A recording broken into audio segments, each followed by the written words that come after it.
Morning, my name is Tom Salerno. Welcome to the Pittsburgh Terminal District.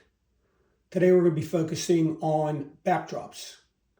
I've received several very interesting photos upon request from my friend Anthony Steo up in the Pittsburgh area. He was very kind to take some snapshots of job sites up in the Pittsburgh area, and I decided to incorporate them into my layout. This particular scene is of a job site in the Pittsburgh area,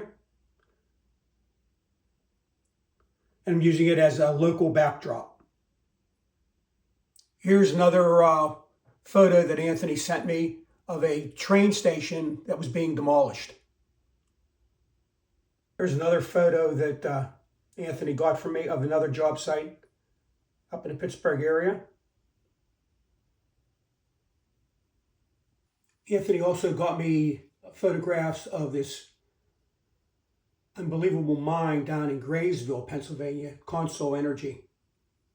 This mine produced a lot of coal.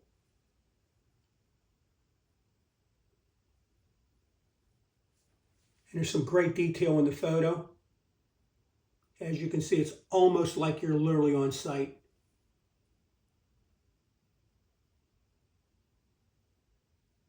Interestingly enough, I was able to find a picture of an old abandoned building, small one, and I incorporated that into the photo. Details incredibly great. You can actually see stuff inside the windows. See what's going on? Sign. An abandoned building. Appropriate for something around a coal mining area. He also got me this picture along the Ohio River of a ferry headed over to Bruneau Island. Of course, it's got some great detail in there. You can see what I have accomplished.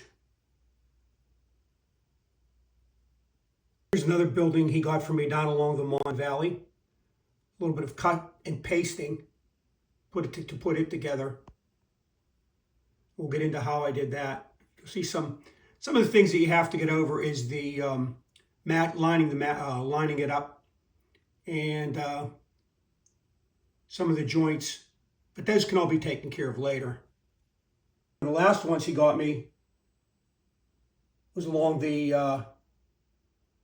Ohio River, along the Pittsburgh North Shore, photographed from Bruneau Island.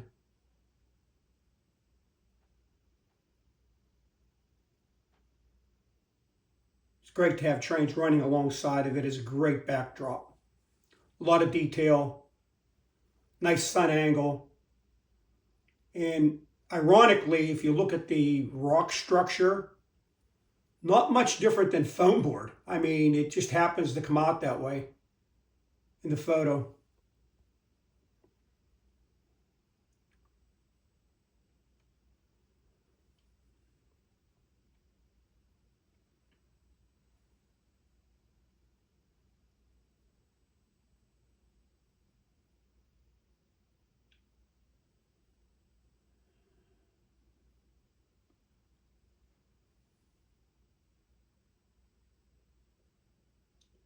And you can see right here how you can adjoin the two different scenes, removing as much of that joint area out as possible. Now you get up into here, it'll be a little bit different. That's where some editing is going to have to take place. Same for up in this area. That can be taken care of later as it develops. The last of the photos Anthony got from me up in, photographed from up in Harmer Township of the Allegheny River Valley around Oakmont area. And see that little line across the middle.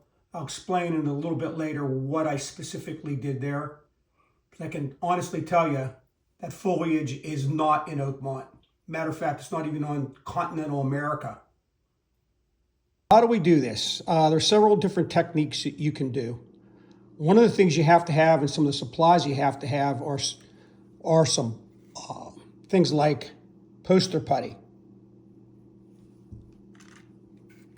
Scotch tape, the cheap stuff that you can get at the Dollar Tree, preferably not the glossy. You also have to have some decent shears, or as they say in Pittsburgh, scissors. A pen might be handy.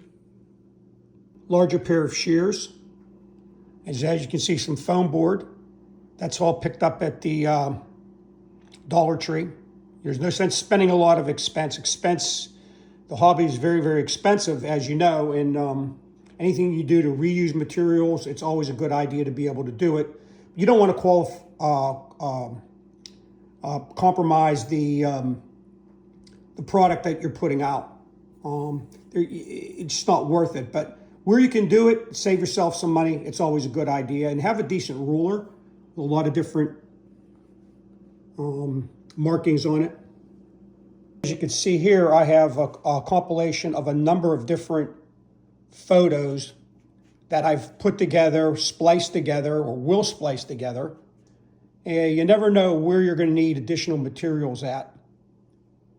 You can see here how we've collected some backdrop for skies, foliage, different scenes. This one's going to be going up here along, that's another Allegheny River photo that Anthony got for me. I'm going to start by using your sky backdrop first. Everything after that's going to be an overlay. And the dimensions normally of this sky backdrop that I use is 16.5 by 6.25. See there. We're going to put that up on a backdrop or a foam backdrop or foam backing, if you will, that's going to be 8.5 by 16, 9 by 16. The photographs, when you take them to the printer to be made, normally you show it as 11 by 17. By the time you crop everything off, you're going to come up with something around 8.5 by 16, something a little smaller.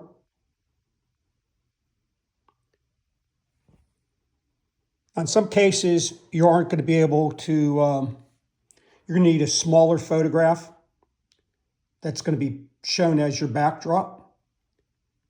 I use a piece like this. I try to recycle as much of this stuff as I can. Like I said, it's kind of expensive. But I want to use this scene of a cement plant. This is Ash Grove cement plant in Wildwood, Florida, believe it or not. But we'll incorporate that right into our Pittsburgh scene because this cement plant could be seen basically anywhere. Not quite the way that Ash Grove does it. This is an impressive facility. So we're going to mount that in a small area, then use it in the middle of our layout. How we're going to accomplish this is we're going to take some of our putty, place it against the foam board, and then mount the backdrop, the back sky scene behind it. And then we're going to do our overlay. Here you can see how I've placed the putty in position.